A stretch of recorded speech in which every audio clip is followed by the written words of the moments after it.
ಒಳ ಮೀಸಲಾತಿ ಜಾರಿಯೂ ಸೇರಿದಂತೆ ಅಲೆಮಾರಿ ಸಮುದಾಯ ಬೇಡಿಕೆಗಳನ್ನು ಈಡೇರಿಸುವಂತೆ ಸರ್ಕಾರದ ಗಮನ ಸೆಳೆಯಲು ಡಿಸೆಂಬರ್ 18ರಂದು ಬೆಳಗಾವಿ ಸುವರ್ಣಸೌಧ ಚಲ ಹೋರಾಟವನ್ನು ಹಮ್ಮಿಕೊಳ್ಳಲಾಗಿದೆ ಎಂದು ಪರಿಶಿಷ್ಟ ಸೂಕ್ಷ್ಮ ಮತ್ತು ಅತಿಸೂಕ್ಷ್ಮ ಅಲೆಮಾರಿ ಸಮುದಾಯಗಳ ಮಹಾ ಒಕ್ಕೂಟ ಪ್ರಧಾನ ಸಂಚಾಲಕ ಕೆ ಚಾವಡೆ ಲೋಕೇಶ್ ಹೇಳಿದರು.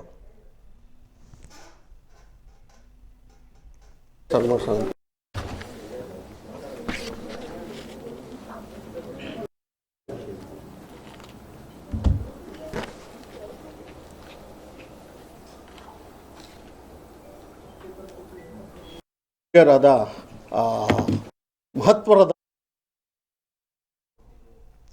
ಸುಪ್ರೀಂ ಕೋರ್ಟ್ ಒಳ ಮೀಸಲಾತಿಗೆ ಸಂಬಂಧಿಸಿದಂತೆ ಮಹತ್ವದ ತೀರ್ಪು ನೀಡಿದೆ.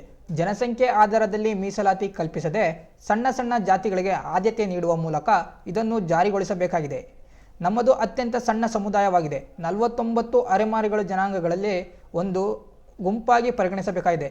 ಈಗ ಇರುವ 1% ಮೀಸಲಾತಿಯನ್ನು 3% ಹೆಚ್ಚಿಸಬೇಕು ಎಂದರು. ಅಗತ್ಯ ಇದೆ ಅಂತ ಹೇಳ್ಬಿಟ್ಟು ಸರ್ವೋಚ್ಚ ನ್ಯಾಯಾಲಯ ಒಂದು ಆದೇಶ ಹೊರಡಿಸಿದೆ.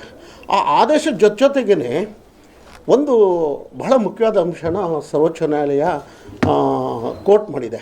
ಏನಪ್ಪ ಅಂತ ಹೇಳಿದ್ರೆ, ನೀವು ಒಳ ಮೀಸಲಾತಿ ಕಲಿಸೋಬೇಕಾದ್ರೆ ಸರ್ಕಾರಗಳಿಗೆ, ಕೇಂದ್ರ ಮತ್ತು ರಾಜ್ಯ ಸರ್ಕಾರಗಳಿಗೆ ಒಂದು ನಿರ್ದೇಶನ ಕೊಟ್ಟಿದೆ.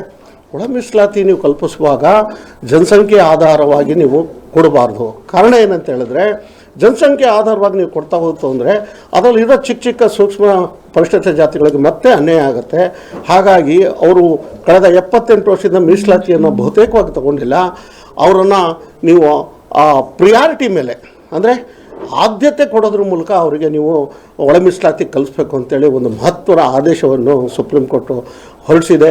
ಹಾಗಾಗಿ ನಾವು ಆ ಒಂದು ಆದೇಶಕ್ಕೆ ಮತ್ತು ಸರ್ವೋಚ್ಚ ನ್ಯಾಯಾಲಯಕ್ಕೆ ನಮ್ಮ ಮಾದಿಗ ಮೀಸಲಾತಿ ಹೋರಾಟ ಮತ್ತು ಅಲೆಮಾರಿ 49 ಪರಿಶಿಷ್ಟ ಜಾತಿ ಸಂಘಟನೆಗಳ ಮಹಾ ಒಕ್ಕೂಟ ಅಭಿನಂದನೆಯನ್ನು ಸಲ್ಲಿಸ್ತಾ ಇದೆ. ಇದರ ಅಂಗವಾಗಿ ಈಗ ಬೆಳಗಾಮಲ್ಲಿ 9ನೇ ತಾರೀಕಿಂದ ಇವತ್ತಿಂದ ಚಳಿಗಾಲದ ಅಧಿವೇಶನ ನಡೀತಾ ಇದೆ. ಆ ಅಧಿವೇಶನದಲ್ಲಿ ಗಮನ ಸೆಳೆಯೋ ಸಲುವಾಗಿ ಸರ್ಕಾರವೂ ಕೂಡ ಇತ್ತೀಚೆಗೆ ಒಳ ಮೀಸಲಾತಿ ಕಲ್ಪಿಸ್ಬೇಕು ಅಂತ ಹೇಳ್ಬಿಟ್ಟು ಒಂದು ಅದಕ್ಕೆ ಆಗುವಂಥ ಪ್ರಕ್ರಿಯೆಗಳನ್ನೆಲ್ಲ ನಡೆಸಿ ಆಮೇಲೆ ಅದಕ್ಕೊಂದು ಏಕಸದಸ್ಯ ಪೀಠದ ಜಸ್ಟಿಸ್ ನಾಗಮೋಹನ್ ದಾಸ್ ಅವರ ಒಂದು ಸೀಮಿತ ಅವಧಿಯೊಳಗೆ ಒಂದು ಆಯೋಗ ರಚನೆ ಮಾಡಿ ಅವರಿಂದ ಅಂಕಿಅಂಶಗಳನ್ನು ದತ್ತಾಂಶವನ್ನು ತಗೊಂಡು ಒಳ ಮೀಸಲಾತಿ ಕಲ್ಪಿಸೋಕ್ಕೆ ಒಂದು ಆಯೋಗವನ್ನು ರಚನೆ ಮಾಡಿದೆ. ಹಾಗಾಗಿ ಕರ್ನಾಟಕ ಸರ್ಕಾರಕ್ಕೂ ಕೂಡ ನಾವು ನಮ್ಮ ಮಾದಿಗ ಸಮುದಾಯ ಮತ್ತು ಜೊತೆಗೆ ಅಲೆಮಾರಿ 49 ಜನಾಂಗದವ್ರನ್ನ ಅವರು ಅಭಿನಂದನೆಗಳು ನಾವು ಸಲ್ಲಿಸ್ತಾ ಇದ್ದೀವಿ.